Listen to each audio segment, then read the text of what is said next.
नमस्कार, बंसल न्यूज देख रहे हैं आप और मैं हूं आपके साथ अस्मिता। आज बात करेंगे राजधानी भोपाल की, जहां राजधानी में अजमेर जैसा कांड सामने आया है। कॉलेज की 3 सहेलियों के साथ दुष्कर्म की वारदात को अंजाम दिया गया। तीनों आरोपियों ने हिंदू नाम बताकर सबसे पहले लड़कियों से दोस्ती की, उसके बाद गैंग बनाकर छात्राओं को अपने प्रेम जाल में फंसाया और उसके बाद अश्लील वीडियो इनके शूट किए।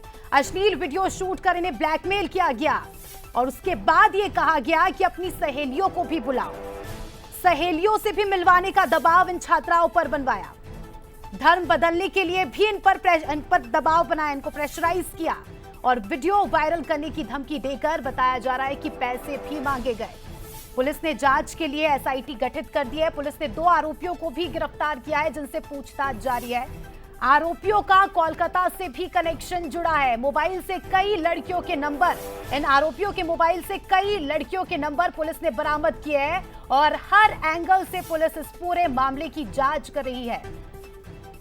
तो राजधानी भोपाल से इस वक्त की बड़ी खबर आपको बता रहे, तो आपको ये पूरा खेल बताएंगे, पूरी खबर बताएंगे, लेकिन उसके पहले सुन लीजिए कि पुलिस का क्या कुछ कहना है। पीड़िता के कथनों के आधार पर शहर भोपाल के थाना बाग सेवनिया, अशोका गार्डन और जहांगीराबाद में एफआईआर दर्ज की गई है। पुलिस कमिश्नर महोदय के द्वारा इसमें एसआईटी गठित कर दी गई है, जो प्रॉपर इन्वेस्टिगेशन करा रही है और इस मामले का जो एक मेन मुलजिम है वो थाना बाग सेवनिया में गिरफ्तार कर लिया गया है।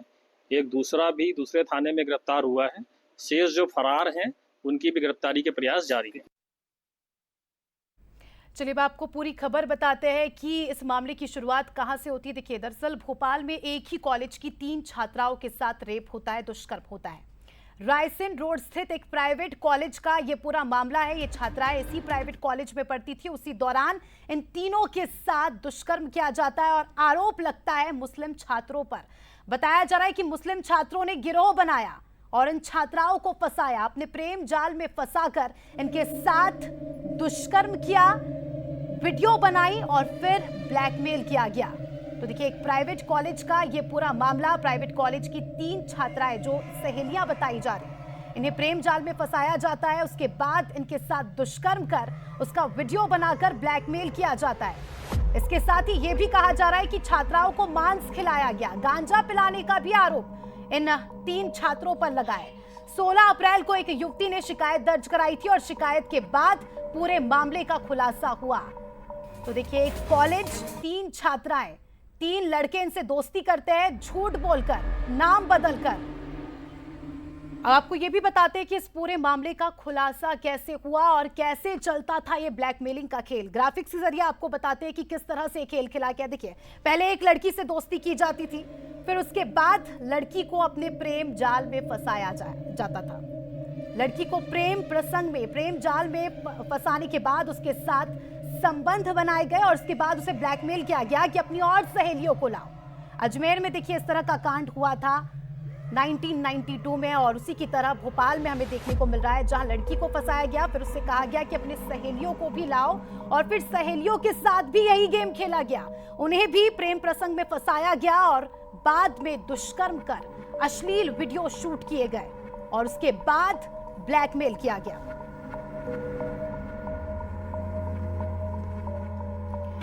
चलिए, इसी के साथ इस पूरे मुद्दे पर चर्चा करने के लिए हमारे साथ कुछ खास मेहमान जुड़ चुके हैं। सबसे पहले मैं शरद द्विवेदी जी के पास जाऊंगी, जो कि हमारे न्यूज़ हेड है। शरद जी, भोपाल जिसे अदब का शहर कहा जाता है, भोपाल की आबो हवा को ये क्या हो रहा है सर? ये मामला सामने आया, एक लड़की को फंसाया, उसके बाद चेन में पूरा मामला चल रहा था, कैसे देखते हैं आप? क्या कुछ कॉमेंट करेंगे? देखिए, ये सबसे इम्पोर्टेंट बात इसमें ये है कि वक्त बदल रहा है, परिस्थितियाँ बदल रही हैं। आज लड़कियाँ, महिलाएँ बीते करीब 2 दशकों में वो समाज में खुलकर सामने आ रही हैं। आज से 20 साल पहले, 25 साल पहले जब हम युवा हुआ करते थे तो हम देखते थे कि लड़कियों का मंडला से, डिंडौरी से या छत्तीसगढ़ के दूर दराज के इलाकों से, तब मध्य प्रदेश और छत्तीसगढ़ एक होते थे, उनका भोपाल आना बहुत रेयरेस्ट ऑफ द रेयर घटना होती थी। आज मैं देखता हूं कि मंडला से, डिंडौरी से, दूर दराज के ट्राइबल इलाकों से बिल्कुल फ्रीली लड़कियां आ रही हैं भोपाल, और ये पूरे देश की स्थिति है। अब यहाँ ठीक है, जो पीड़ित होता है सबकी सहानुभूति उसकी तरफ जुड़ती है, मैं उसकी तरफ कोई उंगली नहीं उठा रहा हूँ। लेकिन प्रेम जाल में कोई आपको फंसाता है तो आप प्रेम जाल में ऐसे फंसते हैं कि सब कुछ लुटा देते हैं। आप ये नहीं पूछते कि उसकी जाति क्या है, वो आपको कहीं भी ले जाता है, आपकी मर्जी के विरुद्ध तो नहीं ले गया, किडनैप करके तो नहीं ले गया, आप उसके साथ चली जाती हैं, वहाँ पर वो कुछ नशीला पदार्थ मिलाता है, जो इस तरह की घटनाओं का एक ट्रेंड है। आप उसमें भी नहीं पूछते कि क्यों ये मुझे आप क्या पिला रहे हैं, और ये पिलाने के बाद, और जाहिर है अगर वो आपको कोई ऐसी चीज़ पिला रहा है जो आरोपी है, अभियुक्त है, अपराधी है, तो आपको क्या वो चीज़ पीनी चाहिए? आपको क्या अपनी रक्षा के लिए खुद सतर्क नहीं होना चाहिए? और फिर जब मालूम है आपको कि इसकी सबकी मॉडस ऑपरेंडी, आज हम सब समझ गए कि डिजिटल अरेस्ट करने की बातें कितनी फ्रॉड है। फोन हम लगाते हैं तो उधर से आवाज आती है कि कोई भी आपसे कहे कि आपका ये है, आपको गिरफ्तार कर लिया जाएगा, आपको ये कर लिया जाएगा, तो हम अलर्ट हो जाते हैं। बिल्कुल। लेकिन इन घटनाओं में मैं देख रहा हूं आज ये सबसे बड़ा दुश्मन लड़कियों का मोबाइल है। कोई भी लड़का जो मोबाइल लेकर आपके कंधे पर भी हाथ डालकर एक सेल्फी क्लिक करता है, वो उस तस्वीर से न जाने क्या कर सकता है, डीप फेक बना सकता है, इतनी उसमें अश्लीलता ला सकता है, जबकि कुछ नहीं हुआ है। तो आपको भी अपनी हदें तय करनी पड़ेंगी, और कॉलेजेस में, स्कूल्स में ये पेरेंट्स की जिम्मेदारी है, शिक्षकों की जिम्मेदारी है कि वो युवाओं को समझाएं कि ठीक है, गांजे की एक सिगरेट आपको शायद यहाँ जो दिमाग में झन्नाटा लगता है, फिर आपको दुनिया बहुत अच्छी लगने लगती है, या बियर की एक बॉटल या विस्की के 2 पैक, आपकी ख़राब ज़िंदगी अगर है, आपको लगता है मेरी ज़िंदगी में कुछ नहीं है, तो वो नशा लेने के बाद आपको अपनी ज़िंदगी अच्छी लगने लगती है, लेकिन उसके बाद जहन्नुम है वो ज़िंदगी। ये चीज़ें भी समझनी होंगी कि आखिर ये जाल में फंस क्यों रही हैं लड़कियां। बिल्कुल। हमारे साथ कुछ और मेहमान भी जुड़े, सबसे पहले उनका परिचय करा देती हूँ, फिर चर्चा की शुरुआत करेंगे। भानु जी हमारे साथ जुड़ चुके हैं, राष्ट्रीय अध्यक्ष हिंदू संगठन के। इसके अलावा डॉक्टर रीनू यादव समाज सेविका है। बीजेपी प्रवक्ता डॉक्टर वाणी आहलुवालिया जी हमारे साथ जुड़ चुकी है। साथ ही कांग्रेस से रोशनी यादव जी हमारे साथ जुड़ चुकी है। सभी मेहमानों का बहुत बहुत स्वागत है। भानु जी, कैसे देखते हैं आप, हिंदू संगठन का क्या स्टैंड है? राजधानी भोपाल में इस तरह के मामले बढ़ते जा रहे हैं, लड़कियों को नशीला पदार्थ दिया जाता है, इस तरह का मामला आना, कैसे देखते हैं आप? लव जिहाद पे अगर हम लोग इसके घटनाक्रम पे जाते हैं तो लव जिहाद जो मामला है, मेरा मानना है कि अभी 2-3 साल से लोगों को पता चला है, अब से केरला स्टोरी मूवी आई है, लेकिन लव जिहाद दशकों पुरानी ऐसी षड्यंत्रकारी योजना है जो देश के अंदर इस्लामिकरण को बढ़ाने का काम कर रही है। आप ये जो अभी हुआ है, 3 हमारी जो बहनें हैं उनको अपना नाम, जो फरहान, साहिल और अली नाम के लड़के, उनने अपना नाम हिंदू बता करके उनको फंसाने का काम किया है। आप देखना यही सेम पैटर्न केरला स्टोरी के अंदर भी है, और ये इसके पीछे अगर आप देखेंगे तो ये 3 लड़के नहीं होंगे, इसके पीछे एक पूरा संगठन है जो इनको फंडिंग से मदद करता है, जो इनको योजनाएं बताता है कि किस प्रकार से आपको इसको अंजाम देना है। और इसमें ये लोकल लड़कियां भी रहती हैं, तथाकथित अगर हम बोलें जो मुस्लिम समाज से आती हैं, वो भी इनकी मदद करती हैं। तो ये एक साधारण घटना में नहीं देखी जाए, और इसमें अगर हम ये माने कि बहन बेटियों को सतर्क रहना चाहिए, बिल्कुल निश्चित रूप से हिंदू बहनों को सतर्क रहना चाहिए, लेकिन वो सतर्क रहें तो रहें कैसे? क्योंकि वो तो अली बोल ही नहीं रहे ना अपने आप को, वो तो बोल रहे हैं मेरा नाम भानु है, मेरा नाम आकाश है, मेरा नाम सौरभ है, माथे पे टीका, हाथ में कलावा है, वो नवरात्रि में आपका गरबा खेलने भी आ रहे हैं, वो मंदिरों में भी जा रहे हैं। तो इंसान कैसे पहचाने कि ये दोस्त बन के आया है या ये किसी घटना को अंजाम देने आया है? तो बहनों को संभलने के साथ साथ इस सरकार को सख्त कानून 3 से 10 वर्ष की सजा वाला नहीं, फांसी का कानून लाना चाहिए। ऐसी योजनाबद्ध तरीके से हिंदुस्तान को खोखला करने वाले, जिहाद फैलाने वाले लव जिहादियों पर। बिल्कुल। रीनू जी, आपसे समझना चाहूंगी, अजमेर में हमने देखा था 1992 में 250 से ज्यादा लड़कियों के साथ जो स्कैम हुआ था, वाकई दिल दहला देने वाली वारदात थी, और अब वैसा ही पैटर्न राजधानी भोपाल में देखा जा रहा है। समाज की क्या भूमिका है ऐसे में? समाज का क्या रोल आता है? क्या हमारे समाज में गड़बड़ है जो इस तरह के मामले बढ़ते जा रहे हैं? देखिए, मुझे लगता है सबसे पहले तो मैं बंसल न्यूज को बहुत बहुत धन्यवाद देना चाहूंगी कि ऐसे सेंसिटिव मुद्दे पे बात करने के लिए मुझे यहाँ पर बुलाया है। देखिए, जैसा कि अभी शरद जी ने कहा कि समाज बहुत बड़ा रोल प्ले करता है। जैसे उन्होंने कहा कि पहले बहुत रेयर होता था कि ऐसे दूर दराज के गाँव से लड़कियां आकर भोपाल में पढ़ती थी, लेकिन ये आजकल बहुत आम बात हो गई है। यहाँ मैं भी एक कॉलेज में प्रिंसिपल हूँ, तो मुझे भी पता है कि यहाँ पर मेरी बच्चियां, जो मेरे कॉलेज में पढ़ने वाली बच्चियां हैं, किस तरीके के बैकग्राउंड से आती हैं। तो वहां पर समाज या शिक्षकों का रोल बहुत ज्यादा बढ़ जाता है, क्योंकि हम लोग यहाँ पर 8 घंटे लगभग उन बच्चियों के साथ रहते हैं। तो हमारा पूरा एक एज अ समाज, मैं कहना चाहूंगी कि हमारा यहाँ रोल बनता है कि हम उन बच्चों की तगड़ी मेंटरिंग करें। जैसे यहाँ पर मेरे कॉलेज में जितनी बच्चियां हैं, वहां पर एक प्रॉपर वुमेन सेल बनाया गया है, जहां पर हम लोग इस तरीके का गाइडेंस अपनी बच्चियों को प्रोवाइड करते हैं। तो मुझे लगता है कि एजुकेशन सिस्टम, समाज का भी बहुत बड़ा रोल होना चाहिए कि ऐसी बच्चियां जो बाहर पढ़ने अपने पेरेंट्स को छोड़ करके यहाँ पर आती हैं, तो उनकी मेंटरिंग के लिए एक कॉलेज को एक जिम्मेदारी लेनी चाहिए, उनके पेरेंट्स को अपनी जिम्मेदारी एक लेनी चाहिए कि उनके मेंटरिंग का सिस्टम थोड़ा सा मजबूत बनाया जाए, ताकि अगर वो बच्चियां, शरद जी ने कहा कि उनकी मर्जी के अगेंस्ट कुछ भी नहीं हो रहा है, लेकिन बिल्कुल। मैं ये कहती हूँ कि ये उम्र शायद थोड़ा बहक जाने की होती है। बाहर बच्चे आते हैं, एक दूसरे को देखते हैं, एक दूसरे को पसंद करते हैं, दोस्ती होती है, और ना जाने क्या क्या होता है। लेकिन मैं कहती हूँ कि एक आम युवा के लाइफ की एक आम बात है, लेकिन जी। आप किस तरीके के लोगों से जुड़ रहे हैं, किस तरीके के लोगों से आपको दोस्ती करनी चाहिए, आपकी हदें क्या होनी चाहिए, आपका व्यवहार कैसा होना चाहिए, इन सब चीजों पर society, as a teachers, as a parent, उनको मेंटर कर सकते हैं। तो मुझे लगता है कि इस तरीके की घटनाएं थोड़ी कम हो जाएंगी। देखिए, जितने भी बच्चियों के साथ ये घटना होती है, वो जनरली यूथ होती हैं और वो कॉलेज में पढ़ने वाली होती है। तो बिल्कुल। एज अ समाज अगर हम उनको मेंटरिंग करें, तो मुझे लगता है इस तरीके की घटनाओं में कमी आ सकती है। बिल्कुल, टीन एज से निकलकर लड़कियां कॉलेज जाती है, जब सब कुछ नया होता है, सब कुछ अच्छा होता है, सब कुछ ऐसा लगता है मानो कि यही तो हम चाहते थे, इतनी आज़ादी तो हम चाहते थे, और उसके बाद इस तरह की हरकतें होना वाकई दिल को भी दुखाता है। और इस पूरे मामले पर अब राजनीतिक प्रतिक्रियाएं भी आने लगी है। क्या कुछ कहना है विधायक रामेश्वर शर्मा का पूरे मामले को लेकर, पहले वो सुनिए। जो गेम है लव जिहाद की और इस्लामिक कट्टरता फैलाकर या बेटियों को सताया जा रहा है या हिंदू बेटियों को जानबूझकर निशाना बनाया जा रहा है, तो मैं पुलिस कमिश्नर को भी आज हम बात करके लिखित उनको बताएंगे कि जितने भी स्कूल कॉलेज हैं वहाँ भी इस तरह की टीम हमारी सिविल ड्रेस में रहना चाहिए, जिससे इस तरह के संदिग्ध जो लोग हैं इन पर नज़र रखी जाए, इनको पकड़ा जाए, इन पर सख्त कार्रवाई की जाए। चाय कॉफ़ी पिलाने वाली कार्रवाई नहीं, उल्टा लटकाकर डंडों से सूतने वाली कार्रवाई, सार्वजनिक बेइज्जत और अपमानित करने वाली कार्रवाई, क्योंकि बेटी की जिंदगी से जो सार्वजनिक खेला है उसकी जिंदगी भी सार्वजनिक बर्बाद करो, ये प्रशासन की नैतिक जवाबदारी थी, है और होनी चाहिए। वाणी जी, कार्रवाई की बात हो रही है, कार्रवाई कब होगी? कार्रवाई होती तो शायद इस तरह के मामले सामने नहीं आते। सबसे पहले तो बंसल न्यूज चैनल के दर्शकों को नमस्कार करूंगी। शरद जी, अस्मिता जी और अन्य साथीगण, आप सबको प्रणाम करती हूँ।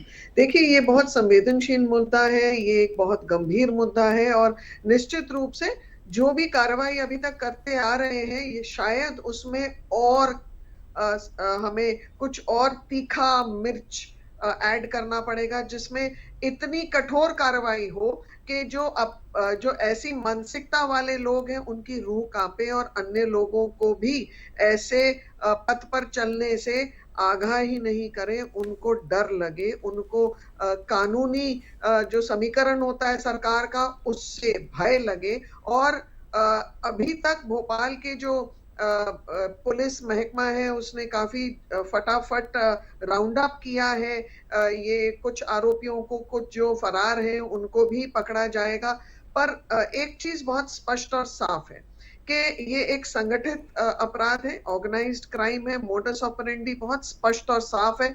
किस दिशा में लेकर जाती है ये हमारी बेटियों को, वो भी बहुत स्पष्ट और साफ है, और इसके लिए कोई भी लापरवाही नहीं टॉलरेट की जाएगी। इसके तहत जीरो टॉलरेंस होगा, और भारतीय जनता पार्टी की सरकार, यशस्वी जीरो मुख्यमंत्री के टॉलरेंस होना भी निर्देश चाहिए मैम, क्योंकि अभी तो 3 लड़कियों की खबर हम बता रहे हैं, 3 लड़कियों के बारे में हमें पता है, ना जाने ऐसी कितनी लड़कियां होंगी जो इस स्कैम का शिकार हुई होंगी। रोशनी जी, कैसे देखती है आप इस पूरे मुद्दे को? विपक्ष कैसे उठाएगा इस मुद्दे को? राजधानी भोपाल में ये क्या हो रहा है? देखिए, सभी पैनलिस्ट साथियों को मेरा नमस्कार। देखिए, ये बहुत ही गंभीर विषय है, और मुझे लगता है कि अगर हम राजनीति से हटके अगर आज भी मध्य प्रदेश की चिंता नहीं करेंगे, और देश में जिस तरीके की बेटियों के साथ, महिलाओं के साथ लगातार जो घटनाएं हो रही हैं, आप इसी देश में एनसीआरबी के आंकड़े उठा करके देख लें, पूरे 2019 से लेके 2021 तक के आंकड़ों पे बात कर लें तो ये 13 लाख से ऊपर पहुंच जाते हैं, जहां पर बेटियों के अपराध की, अपहरण की बात भी आती है। लेकिन बात तो हमेशा ये होती आई है कि जीरो टॉलरेंस की नीति को हम लेकर के आए हैं। धर्मांतरण पर भी जो इस प्रकार की वारदातें होती हैं तो उनको 3 से 5 साल की सजा दी जाती है, जुर्माना भी है, सब चीजें हैं। लेकिन ये कंट्रोल में क्यों नहीं आ रहा है? आपको शायद याद होगा अभी 5 महीने पहले कुछ समय अंतराल विधानसभा में भी इस विषय को रखा गया था, और ये एक जिले का मुद्दा नहीं है। मध्य प्रदेश में रतलाम से लेके, मंदसौर से लेके, रीवा से लेके अभी आप सागर में देखें। और मैं थोड़ा सा इस पे आपको अवगत कराना चाहूंगी कि अभी सनौधा में जो मैटर हुआ वहां पे भी हिंदू मुस्लिम वाला एंगल सामने आया, और आपने उस परिवार की जो है दर्द को भी सुना होगा कि किस तरीके से जो लॉ एंड ऑर्डर है, प्रशासन है, कि जब वो एफआईआर कराने जाते हैं, उसको अवगत कराते हैं, और इसी भोपाल के मसले में भी उसको इतना विलंब किया जाता है, 2 से 3 दिन बीत जाते हैं, लेकिन उस पर कोई कार्रवाई नहीं होती है। और वहां पे भी सेम बात सामने आती है परिवारजनों के कि हम संकोच बस अपनी पीड़ा को कहने जाते हैं, लेकिन हमें वो स्वतंत्रता का माहौल, जिस अधिकार से हम जाते हैं कि हमें एक सकारात्मक वहां वातावरण मिले ताकि हम अपनी खुल के अपने दर्द को रख सकें, तो पहले ही वहां पे उनको रोक दिया जाता है। कौन तो ये रोकता है किसकी मैम, कौन रोकता है? देखिए, अभी मैंने बोला आपको, सनौधा का एग्जाम्पल दिया उदाहरण के तौर पे। वहां के पिता ने बोला है, उनके परिवार ने बोला है कि हमसे 5 लाख तक की राशि वसूली गई और उसके बाद हमारी बात इतना को नहीं डर है सुना गया। समाज में? यही तो एक बड़ा सवाल है, क्यों इतना डर है? शरद जी, मैं आपसे समझना चाहूंगी, मेरे पिताजी ने हमेशा से मुझे ये समझाया है कि तुम स्वतंत्र हो, स्वच्छंद नहीं, और ये बात हमेशा मैंने अपने जहन में रखी है। मैं चाहती हूँ कि जो भी दर्शक, जो भी लड़कियां हमें देख रही हो, आप उन्हें भी ये डिफरेंस समझाएं कि स्वतंत्रता और स्वच्छंदता में क्या अंतर रहता है। हाँ, मैं इंडिपेंडेंट हूँ, मैं स्वतंत्र हूँ, मैं कुछ भी कर सकती हूँ, लेकिन मैं स्वच्छंद नहीं हूँ। देखिए, इस बात को हमको ऐसे समझना होगा, इसमें बहुत सारे एंगल हैं। लव जिहाद का एंगल है, और प्रलोभन का एंगल है, और युवावस्था है, जवानी है। तीनों चीज़ों का एक कॉम्बिनेशन है। और अगर आप देखेंगे कि जो लड़कियां इस तरह के ट्रैप में फंसती हैं, वो या तो समाज के बहुत कमज़ोर तबके की होती हैं, या फिर एक बहुत हायर लेवल की होती हैं, जिनके परिवार में बिजनेस फैमिलीज़ हो सकता है, या उनके परिवार में माता पिता दोनों इतने ऑक्यूपाइड हैं कि उनके पास समय नहीं है, या इतना धन है कि धन की वजह से कहीं ना कहीं वो अपनी रिस्पॉन्सिबिलिटी को ठीक से समझ नहीं पाए और गलत दिशा में चल गए। लेकिन फिर भी उस तरह की लड़कियों की संख्या कम मिलेगी। आपको समाज के कमज़ोर तबके की लड़कियां ज़्यादा मिलेंगी, जिनके पास महंगे मोबाइल नहीं हैं, जिनके जेब में पैसे नहीं हैं, और उनके लिए किसी अच्छे रेस्टोरेंट में सो कॉल्ड प्रेमी के साथ बैठना एक सपना है। क्योंकि वो फिल्में देखती हैं, वो सीरियल्स देखती हैं, वो OTT कंटेंट देखती हैं, वो गाने सुनती हैं, तो उन्हें लगता है कि एक एयर कंडीशन गाड़ी में किसी रेस्टोरेंट में जाना यानी ये ज़िंदगी का सपना पूरा हो गया। अब सवाल यही है कि इसको लेकर जागरूक, हम जो रोशनी जी बात कह रही हैं वो गलत नहीं है। आज हमारे जो पुलिस थाने हैं, पुलिस थानों में इस तरह की डेस्क होनी चाहिए कि काउंसलर्स के साथ हमें लड़कियों तक पहुंचना चाहिए। कितनी लड़कियां, ये मामले तो सामने आ जाते हैं, कितने मामले हैं जहां अंतिम सांस तक वो पैसे देती हैं और उसके बाद सुसाइड कर लेती हैं। उनके पास कोई ऑप्शन नहीं होता, क्योंकि शादी हो नहीं सकती। शादी होगी तो वही कथित आरोपी जो है वो कहता है मैं फोटो भेज दूंगा आपके होने वाले हस्बैंड के पास, मैं आपके ससुराल वालों को बता दूंगा कि आपके मेरे रिश्ते कैसे हैं। यानी लूजर एंड पर सिर्फ महिला है, लड़की है। तो ये एक हमें बहुत बड़ी योजना की जरूरत पड़ेगी। जैसे शराब बिक रही है, लेकिन हर कोई तो नहीं पीता। बिल्कुल, शराब तो अवेलेबल है, हम बात करते हैं खराब है शराब, लेकिन कितने लोग हैं जो शराब नहीं पीते हैं इस दुनिया में? क्या उनके सामने प्रलोभन नहीं? मेरा युवा बेटा है, एक दिन उसने मुझे फोन पर कहा, पापा यहां मेरा दोस्त कह रहा है गांजे की सिगरेट है, ये क्या मुझे पीनी चाहिए? मैंने कहा बेटा देखो, मेरे हिसाब से तो बिल्कुल नहीं पीनी चाहिए, लेकिन ये कौन लोग हैं जो गांजे की सिगरेट पी रहे हैं? उसने कहा यहां तो इसमें तो लड़कियां भी शामिल हैं।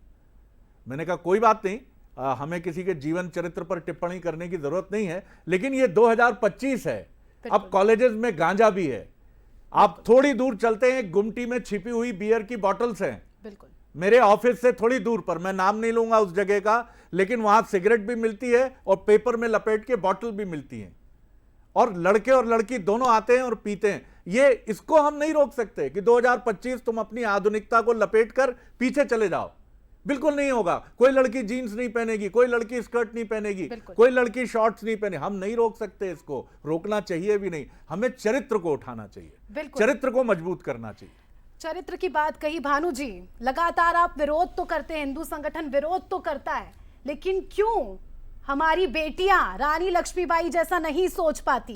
क्यों उनकी विल पावर इतनी स्ट्रांग नहीं होती कि इस तरह के प्रलोभन अगर उनके पास आए भी तो उसे ठुकरा दे, लात मार दे कि कौन हो तुम, निकलो यहां से?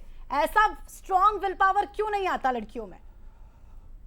अश्मिता जी, बड़ा दुर्भाग्य है, हम जिस सभ्यता और संस्कृति से आते हैं उसमें महाभारत और रामायण जी का बड़ा ही महत्व है। और इन दोनों ग्रंथ के अंदर एक सामान्य बात है, महिला सम्मान। अगर सीता जी रामायण के अंदर ना होती तो शायद रामायण जैसा ग्रंथ आज हमारे पास नहीं होता, और अगर पांचाली का वस्त्र हरण करने का प्रयास दरबार में ना होता तो शायद महाभारत का युद्ध कुछ और प्रकार से होता। लेकिन दुर्भाग्य है आज इस समाज का कि आज उनकी बहन बेटियों पे लगातार प्रहार करा जा रहा है और ये समाज चुपचाप मौन होकर घर में बैठा हुआ है। अभी कुछ दिन पहले मल्टी के अंदर भी घटना हुई, आपने बिल्कुल सही बोला कि आज हमारी बहन बेटियों की स्थिति खराब है।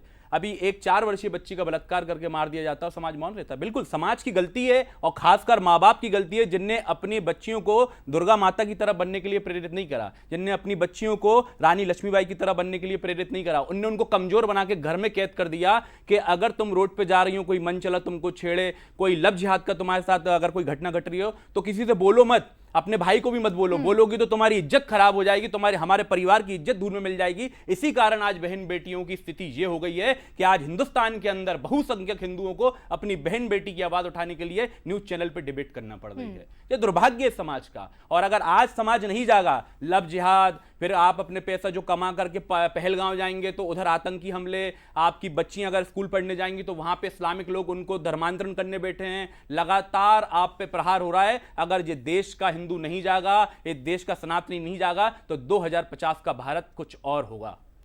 रीनू जी, आप समझाइए, कॉलेजेस की क्या भूमिका रहती है, स्कूल्स की क्या भूमिका रहती है? क्योंकि ये जो मामला सामने आया कॉलेज का, एक ही कॉलेज में 3 लड़कियों के साथ, ना जाने और भी कितनी लड़कियां होगी। फिलहाल मैं आपको बीच में रोक रहा हूं। भानु जी ने जो बात कही, एक चिंतन का सिरा आप सभी के सामने रख रहा हूं।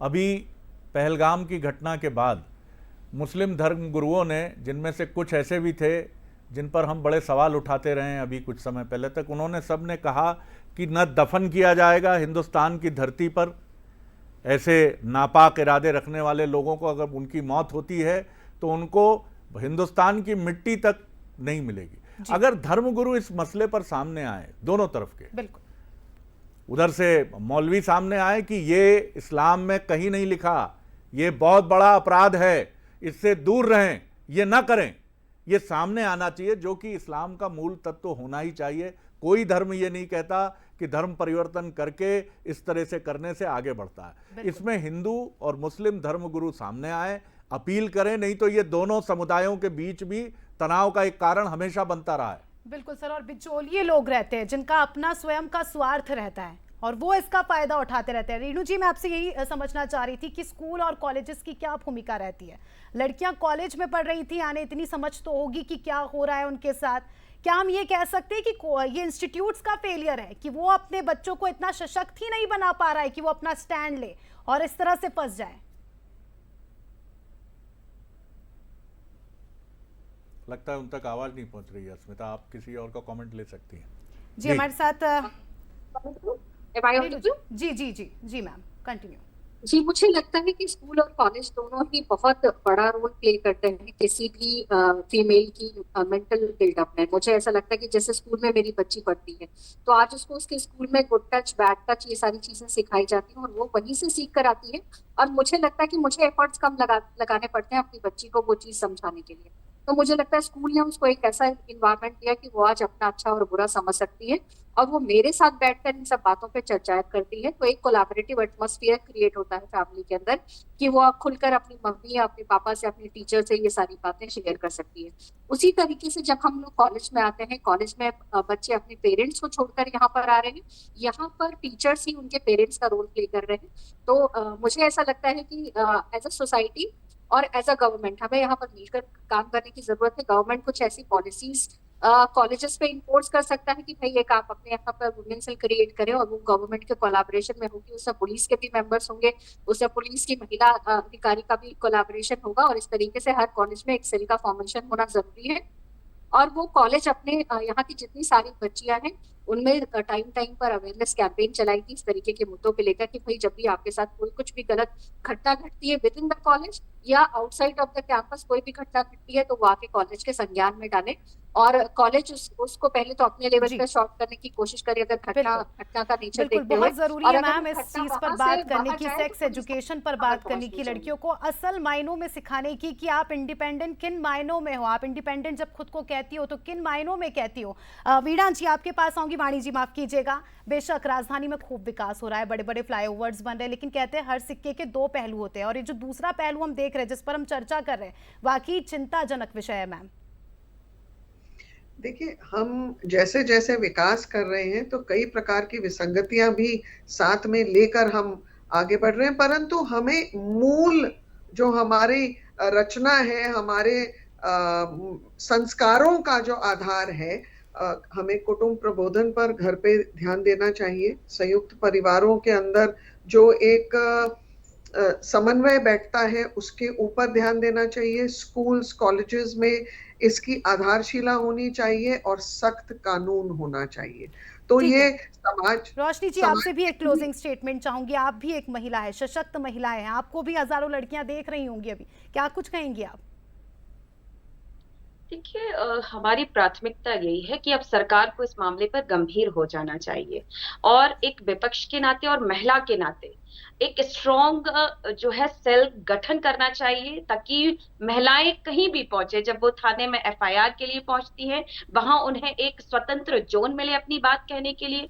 कॉलेज स्कूलों में जाती है तो कम से कम अटेंडरी इसको जो है इम्पोर्टेंट कर दिया जाए कि एक क्लास के रूप में इसका भी अध्ययन कराना चाहिए, ताकि वो जान पाए कि हमें आगे किन किन चीजों को फेस करना बिल्कुल पड़ता है। बिल्कुल, और क्योंकि उम्मीद है आज आप भी इस मुद्दे को लेकर लड़ेंगे, बात करेंगे। सर आपसे चाहूंगी कि आप थोड़ा सा इसका कंक्लूजन करें कि ऐसी चीजों का अंत क्या है, क्या करने की जरूरत है, वरना हमारा समाज किस ओर जा रहा है सर, ये सोचने में भी डर लगता है।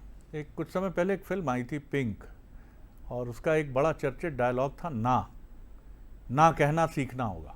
बिल्कुल। आप जा रही हैं किसी बॉयफ्रेंड के साथ, आप बैठिए, बिल्कुल आपकी मर्जी है, आपकी ज़िंदगी है, कैसे कपड़े आप पहनती हैं ये आपकी ज़िंदगी है, एक स्वतंत्र देश में कोई आपत्ति नहीं है।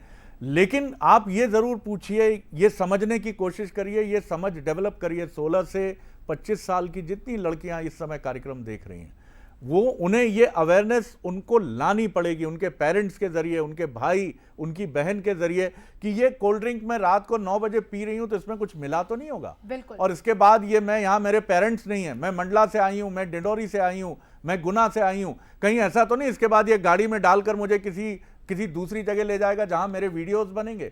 इसके लिए ना कहना सीखना होगा। जरूरी नहीं है जिंदगी बॉयफ्रेंड से नहीं बनती, गर्लफ्रेंड से नहीं बनती, जिंदगी बनती है अखिल भारतीय सेवा निकालने से, जिंदगी बनती है सेल्फ रिलायंट होने से। जैसे दो डॉक्टर वाणी और रोशनी जी बैठी हैं, जैसे आप इस कार्यक्रम को एंकर कर रही हैं।